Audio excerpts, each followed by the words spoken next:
In Pennsylvania, the night manager of a fast food restaurant is found brutally murdered, the apparent victim of a robbery gone bad. For 15 years, police are unable to identify a suspect. But then, an elite group of forensic experts agree to take on the case. A man disappears from his Lubbock, Texas home. All indications point to foul play. But until police can find the victim's body, they are powerless to prove murder. When the trail of clues stops, homicide investigators are often left with few options. But an elite group of forensic experts, known as the Vidocq Society, can heat up a cold case and apply their expertise to deliver collective justice.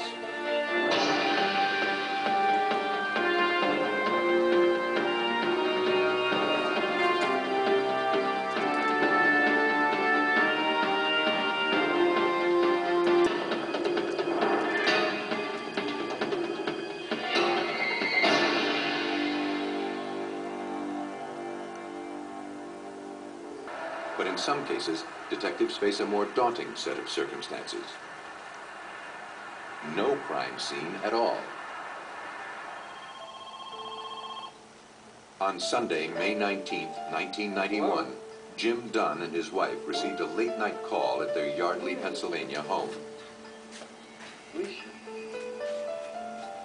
The caller identified herself as Alicia Hamilton, the girlfriend of the Dunn's 24-year-old son, Scott.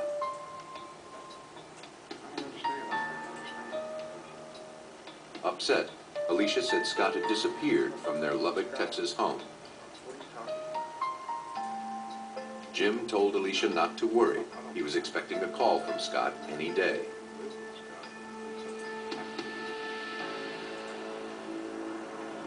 But Scott never called. And Jim Dunn's attempts to reach his son were unsuccessful. Though concerned, he knew that Scott was probably busy with his hobby, buying and restoring cars. Dale, this is Jim Dunn, Scott's father. I hadn't talked to Scott in about a week, and we've been talking. We all usually talk at least once a week, and of course Scott was always had some kind of a project going. He was looking for money to help him buy a new car or buy a new body for a car so he could change the motors from one to the other. But after a few days passed with no word, Jim Dunn contacted his son's boss at a car stereo installation company in Lubbock, Texas. The boss said Scott hadn't shown up for work in several days. When he last saw him, Scott hadn't been feeling well and asked to leave work early.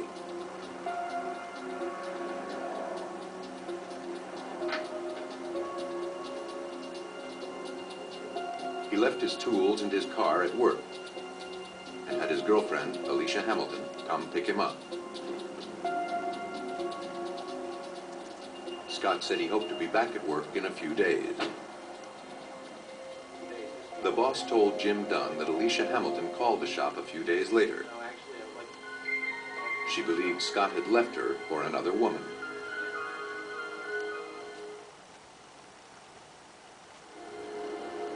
But Scott's father didn't believe his son would simply abandon his prized cars. He contacted Lubbock police to report his son missing. But there was little investigators could do.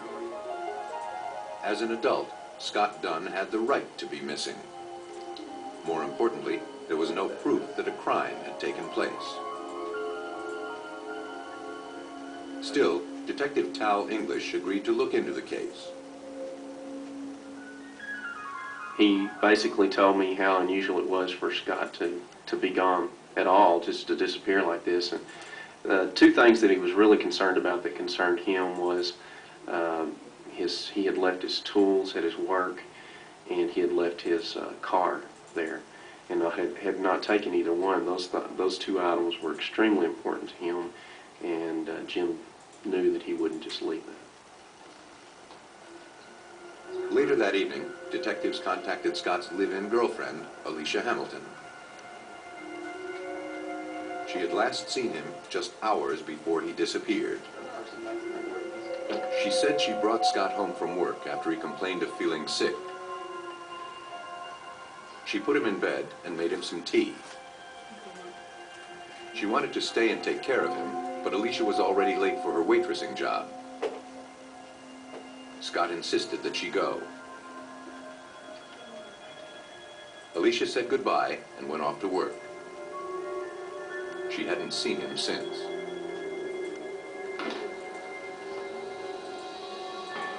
Though she had no idea where Scott had gone, Alicia had discovered something unusual. While rearranging the furniture, she found that a piece of carpet underneath the sofa had been neatly cut out. Unsure of the significance, investigators asked to look around the residence.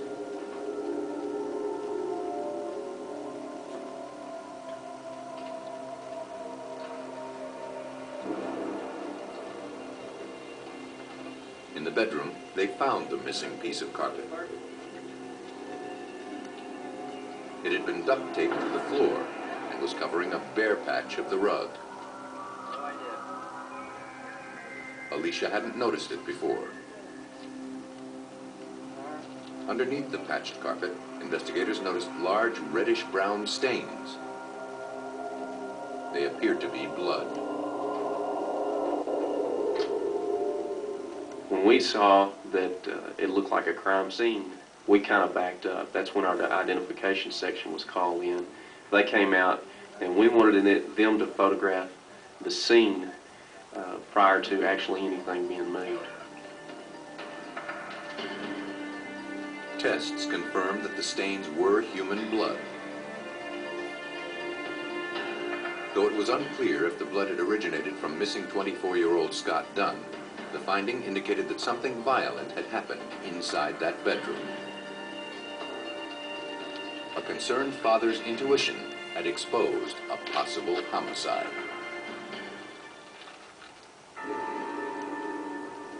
While looking for answers in the disappearance of 24-year-old Scott Dunn, police in Lubbock, Texas made a troubling discovery.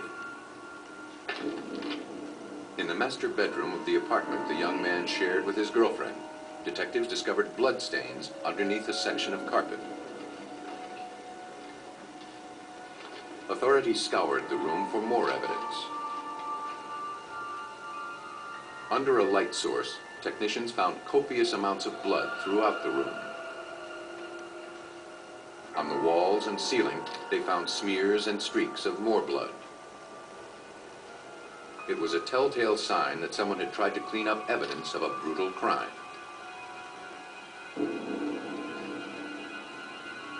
Blood samples, carpet fibers, and the duct tape from the bottom of the carpet were collected.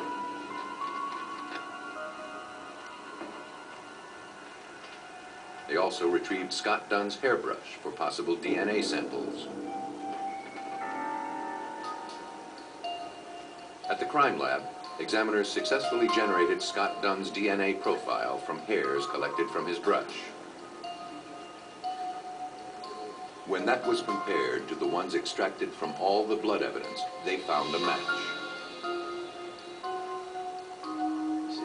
For Detective Tal English, there was no doubt Scott Dunn had met with foul play. But the investigation was about to face a crushing setback. Prosecutors wouldn't touch the case. According to the district attorney's office, Texas law required a body to actually open a homicide investigation, and we didn't have that. We had evidence indicating that there was probably one that occurred, but without that body, it was going to be difficult to actually open it. Texas authorities intensified their search for proof that Scott Dunn had been murdered. His girlfriend, Alicia Hamilton, was questioned again. Though she couldn't explain the blood evidence, Alicia remained convinced Scott had run off with another woman. As the questioning continued, however, she thought of something else. She and Scott had been having problems with a neighbor, a man named Tim Smith. According to Alicia, Tim had been harassing her in recent weeks. Alicia said she met Tim at a local nightclub a few months back. She admitted that she began dating him outside of her relationship with Scott. When she realized the mistake she had made, she tried to break it off with Tim. But he couldn't seem to let go. He began to follow her and would show up at the apartment she shared with Scott. She tried, according to her, to distance herself from him. Tim wouldn't let that happen. He lived in the same apartment complex at an apartment that was further down from where their apartment was, and was hanging around a lot, and she just couldn't get rid of him. Though authorities didn't officially have a crime, they now had a potential suspect. Before looking closer at Tim Smith, however, they first needed to rule out that Scott had left town with another woman. Investigators tracked down a woman who had been spending a lot of time with Scott prior to his disappearance. She admitted she and Scott had become close friends, but nothing more. Just before he disappeared, Scott told her that he wanted to end his relationship with Alicia. But he admitted to being nervous about the confrontation. Alicia's ex-boyfriends had warned Scott she was controlling and abusive. One stated that she was constantly looking for proof that he was being unfaithful. Something as innocent as a greeting card from an old friend would set Alicia off into a jealous rage. She threatened her old boyfriend with physical violence, and sometimes she tried to make good on those threats. Scott feared how Alicia would react to the news that the relationship was over. Alicia Hamilton wasn't the caring and concerned girlfriend she had presented herself as being. But that hardly proved she had anything to do with Scott's disappearance.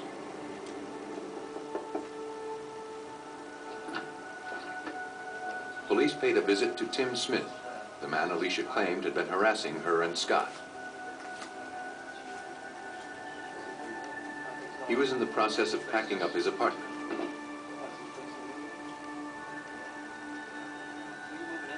When detectives asked where he was going, he gave a startling answer. He and Alicia Hamilton had just bought a place and were moving in together. Tim Smith denied any involvement in Scott Dunn's disappearance. Then, officers noticed a roll of duct tape. It appeared similar to the tape found in Scott Dunn's bedroom.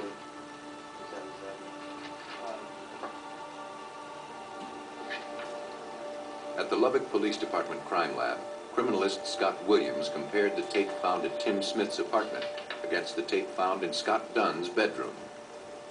We look at the physical characteristics. This would include looking at the color, the texture, any type of embossing on the duct tape. And of course in duct tape there are fibers or strands running through the duct tape. We look at the spacing and what those fibers are made of. All of the characteristics matched. Next, the chemical composition of the adhesive was analyzed. The two samples were identical in every way. And there was something else. I noticed on the side of the roll of duct tape that there was fibers and hairs adhered to the side. I asked David Young, the person who does our hair analysis, to determine if these could have had some other common origin in the case. Trace evidence examiner David Young compared the hairs on the roll of duct tape found in Tim Smith's apartment with ones from Scott Dunn's hairbrush. He found one consistency after another.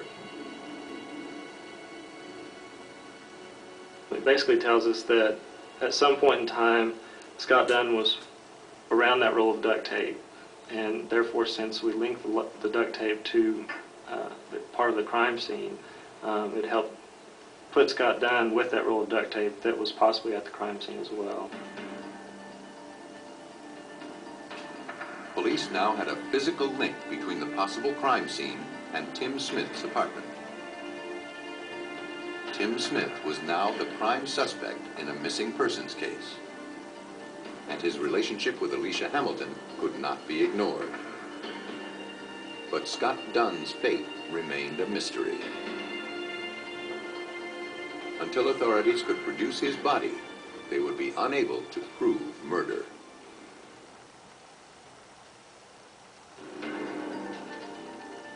Police in Lubbock, Texas suspected that missing 24-year-old Scott Dunn had been murdered.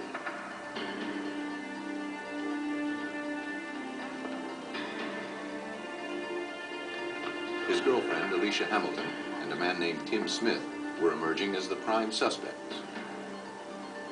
But without the victim's body, they were unable to prove that harm had come to Scott Dunn. The case threatened to go cold.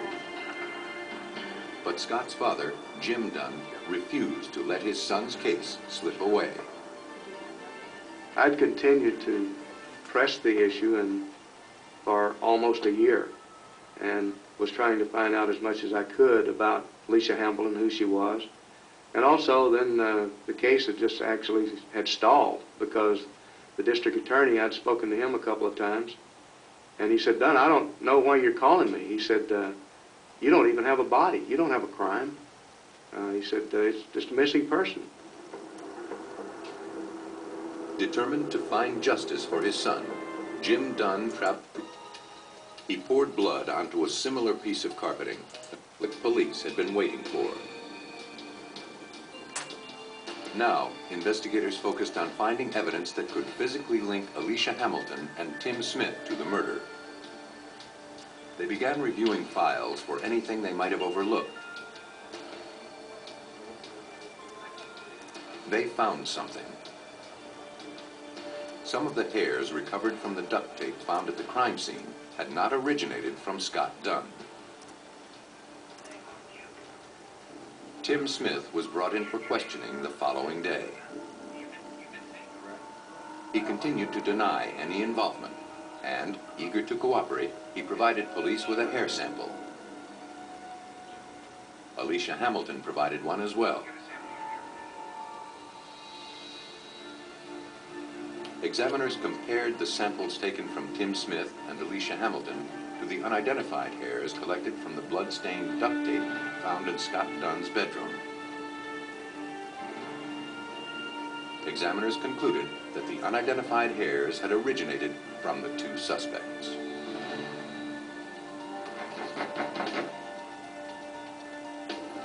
For authorities, the findings provided enough evidence to arrest Alicia Hamilton and Tim Smith.